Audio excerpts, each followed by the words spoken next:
Fine student, तो इस class में हम लोग देखेंगे फाइटर 35, फाइटर जेट 35। अब जानते हो कि यूएसए जाना जाता है F-35 स्टेल्थ फाइटर जेट के लिए, तो क्या इंडिया परचेस करेगा इसको? और यदि इंडिया परचेस करता है, क्योंकि डोनाल्ड ट्रंप ने इनफॉर्मली तो बोल दिया कि इंडिया को हम बेच देंगे ये चीज़, जब इंडिया इसको खरीदता है तो इंडिया के लिए क्या प्रोज होगा और इंडिया के लिए क्या कॉन्स होगा, क्या फ़ायदा होगा इसको खरीदने का और क्या नुकसान होगा। और देखो ये 5th जनरेशन फाइटर जेट यानी कि बहुत ही स्ट्रांग है, स्टेल्थ टेक्नोलॉजी है, यानी कि इसको डिटेक्ट करना इतना ईजी नहीं है। और इंडिया के पास कोई 5th जनरेशन वाला फाइटर जेट है ही नहीं, तो यदि इंडिया खरीदता है इसको तो इंडिया का जो एयरफोर्स है और मजबूत हो जाएगा, स्क्वाड्रन मजबूत हो जाएगा भारत का। समझ गया ना? तो यहाँ पे देखो जीएस पेपर 3 इंटरनल सिक्योरिटी, ये डिफेंस से संबंधित है स्टूडेंट, इसलिए इंटरनल सिक्योरिटी। यहाँ पे देखते हैं कि डोनाल्ड ट्रंप ने अनाउंसमेंट जो किया था, हाँ डोनाल्ड ट्रंप ने क्या बोला था ये फरवरी 14 तारीख को, कि यस यूएसए चाहता है कि इंडिया क्या करे, F-35 स्टेल्थ फाइटर खरीदे, हम कोशिश करेंगे इंडिया को बेचने का, ठीक है।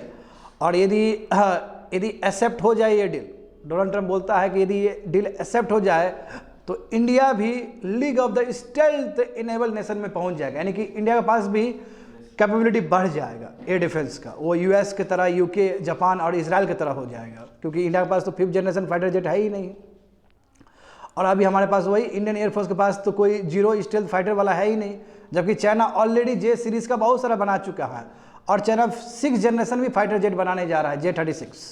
तो यदि मान लो कि हमने स्वीकार कर लिया, हमने कहा कि ठीक है हमको बेच दीजिए, और दाम भी तो बहुत महंगा है, 800 से लेकर 900 करोड़ का आता है एक जेट, इतना ज़्यादा है। यदि इंडियन करेंसी में बात करें तो 800 से लेकर 900 करोड़ तक का एक जेट आता है। उतना खरीदना समझते हो कितना महंगा है? क्या बजट में उतना सपोर्ट है हमारे पास? क्या डिफेंस में इतना पैसा है? डिफेंस जानते हो ना, बजट में डिफेंस के लिए भी दिया जाता है, क्या इतना पैसा है कि हम खरीद लें?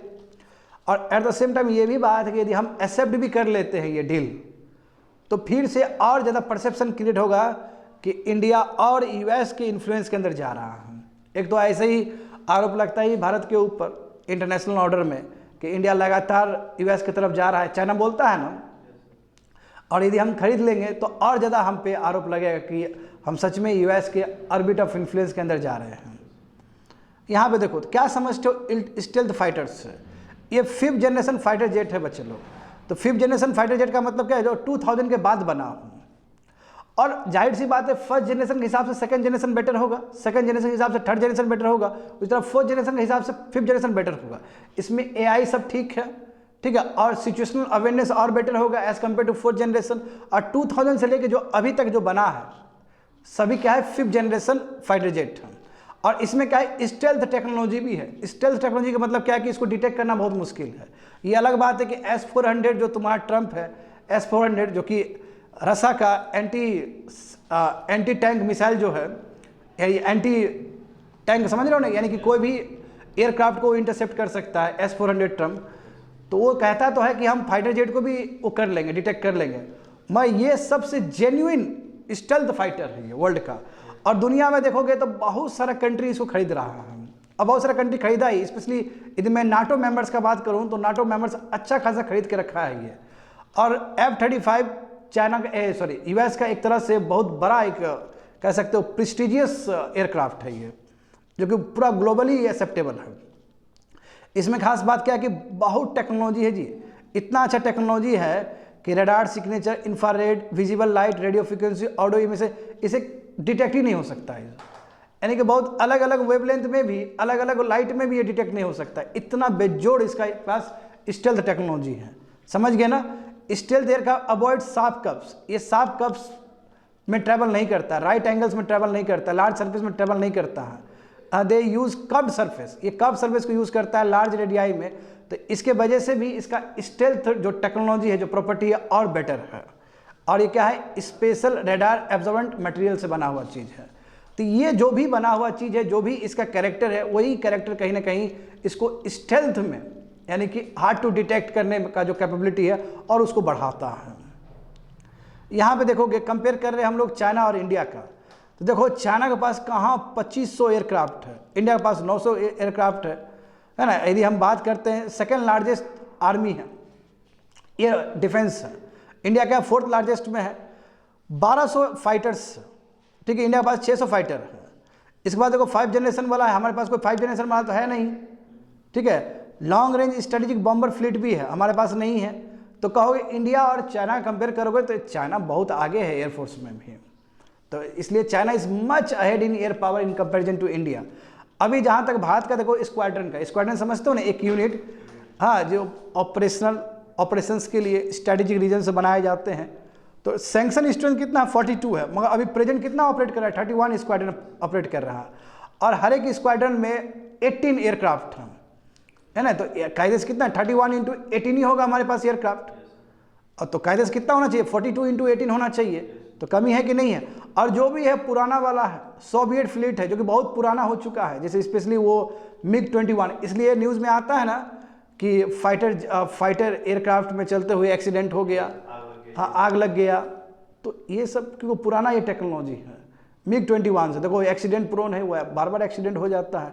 तो ऐसे केस में यदि हम देखेंगे हमारा स्क्वाड्रन का जो भी है कैपेबिलिटी है, उसको बढ़ाने के लिए हमको चाहिए 5th जनरेशन का। हमारा सबसे बड़ा सवाल है क्या F-35 खरीदना सही है अभी के टाइम में, क्योंकि F-35 खरीदेंगे तो बहुत महंगा भी है, और दूसरी बात है एक परसेप्शन भी क्रिएट होगा कि इंडिया और US की तरफ जा रहा है। यहाँ पे देखोगे तो वाई इस F-35 consider a big deal, क्यों F-35 बहुत इंपॉर्टेंट डील है, क्योंकि F-35 लाइटिंग सेकेंड ये क्या मोस्ट एडवांस फाइटर जेट है दुनिया का, और सेकेंड मोस्ट एक्सपेंसिव जेट है आफ्टर F-22 रैप्टर। तो F-22 रैप्टर सबसे महंगा जेट है, ये एयरक्राफ्ट जेट है। उसके बाद जो सबसे महंगा है वो F-35 है, और वही खरीदने का बात है, समझे ना, बहुत महंगा है वो। और जो F-22 रैप्टर है वो बेचने के लिए नहीं है, वो US के लिए है स्पेशली, US उसको बेचेगा नहीं। मैं F-35 को US बेचता है। F-35 क्या है, single seat, single engine, supersonic, all weather stealth fighter. और किसने मैन्युफैक्चर किया, US का जो बहुत फेमस कंपनी है लॉकहीड मार्टिन। तो लॉकहीड मार्टिन जो डिफेंस मैन्युफैक्चरिंग कंपनी है US का, उसने बनाया है इस चीज़ को। तो it is considered a powerful force multiplier with advance sensor and communication, 20 global customer. देख रहे हो ना, 20 दुनिया में कंट्रीज है जिसने खरीदा है F-35 को, वो सब नाटो का ही मेंबर्स सब हैं। और अभी देखो 1000 F-35 करेंटली ऑपरेशनल है दुनिया में। तो ये कोई नया चीज़ नहीं है, बाकी कंट्री भी नाटो मेंबर्स भी इसको खरीद ही रहे हैं। तो what about India's programme, India का प्रोग्राम क्या है कि इंडिया का देखो एडवांस मीडियम कॉम्बैट एयरक्राफ्ट, ये भी क्या है कि इंडिया का अपना 5th जनरेशन फाइटर प्रोजेक्ट का बात है। ये प्रोजेक्ट है केवल, इसका पहला जो प्रोटोटाइप बनने जा रहा है वो 5.5 जनरेशन का बनने जा रहा है, वो भी 2028 में रेडी होगा, वो भी 2028 में प्रोटोटाइप बनेगा। और टोटल यदि कहोगे तो 2035 में बन के तैयार होगा। प्रोटोटाइप मतलब समझ रहे हो ना, जैसे स्टार्टिंग पॉइंट है, वो एक एक्सपेरिमेंट होगा 2028 तक, और पूरा बन के 2035 में होगा, और अभी 2025 हो रहा है, यानी कि 10 साल लगेगा हमारा बनने में, समझे। और ये अलग बात है कि सरकार ने 15,000 करोड़ रुपया दिया है इस प्रोजेक्ट को, 2024 में ही दिया था। मगर देखो ना कितना टाइम लगेगा, 2028 में पहला प्रोटोटाइप बनेगा, 2035 में पूरा बन के तैयार होगा, तो बहुत समय है, 10 साल है अभी। तो यहाँ पे ये सवाल है 3 चीज़ जो F-35 जेट से जुड़ा हुआ है। क्या है, यदि इंडिया खरीदता है बच्चे लोग तो क्या होगा, India will be further dragged into US। ये आएगा ना कि इंडिया पूरी तरीके से US की तरफ जा रहा है। ऐसे हो सकता है कि जो हमारा रिलेशन रसा के साथ है वो थोड़ा सा एंटोगनाइज हो जाए, बुरा लगे रसा को, है ना, बैलेंस करना थोड़ा मुश्किल हो जाए। दूसरा क्या है कि देखो India should have clarity about sale price, technology given live. हाँ, इंडिया को देखो, इंडिया को ना इसमें ना क्या करना चाहिए, देखो अब हम लोग बनाया हुआ खरीद रहे हैं F-35, वो ऑल टुगेदर वहाँ बना हुआ है। हमें क्या करना चाहिए, को डिफेंस प्रोडक्शन करना चाहिए, को प्रोडक्शन करना चाहिए डिफेंस का भारत में ही। उसका जो कंपनी है, कंपनी वाला को बुलाओ यहाँ पे, और यहाँ पे इंडिजिनस प्रोडक्शन करने के लिए बोलो। इससे क्या होगा, ट्रांसफर ऑफ टेक्नोलॉजी भी होगा, वो बेटर स्टेप होगा। बात समझे ना, यानी कि इंस्टेड ऑफ F-35 जेट को जो खरीद रहे हैं बाहर से, उससे बेटर होगा कि को प्रोडक्शन हो भारत में, वो बेटर स्टेप रहेगा। इससे क्या होगा, टेक्नोलॉजी भी ट्रांसफर होगा। और तीसरा क्या है कि S-400 ऑफ रसिया, एक तरफ हम बोल रहे हैं कि हम रसिया से S-400 खरीदेंगे, वो भी क्या है तुम्हारा मिसाइल डिफेंस सिस्टम को ट्रैक करने के लिए है ना, मिसाइल्स को ट्रैक करने के लिए S-400 है। अब बताओ, एक तरफ तुम S-400 खरीद रहे हो एयरक्राफ्ट सबको डिटेक्ट करने के लिए, और एक तरफ लेट से तुम US से F-35 खरीदो, दोनों अपने आप में डायकोटॉमी है कि नहीं है। हाँ, एक तुम S-400 खरीद रहे हो रसिया से, तो S-400 क्यों खरीद रहे हो? क्योंकि इस तरह का एयरक्राफ्ट को डिटेक्ट करने के लिए, मिसाइल को डिटेक्ट करने के लिए।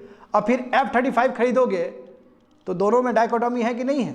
तो इसलिए इंडिया को सोच समझ के कदम लेना चाहिए। ये अलग बात है कि डोनाल्ड ट्रंप ने ये बात बोल दिया, मगर ये फैसला तभी हो सकता है जब क्लियरेंस मिलना चाहिए senate committee on foreign relations से, वहाँ का जो यूएस का है, और house committee on foreign affairs से। ये दो कमेटी से फैसला आएगा तभी जाके F-35 को इंडिया खरीद पाएगा। वो अलग बात है कि डोनाल्ड ट्रंप ने इनफॉर्मली बोल दिया इस चीज़ को। मैं इंडिया खरीदता है या नहीं भी खरीदता है, दोनों में प्रोज और कॉन्स। That's it, completed.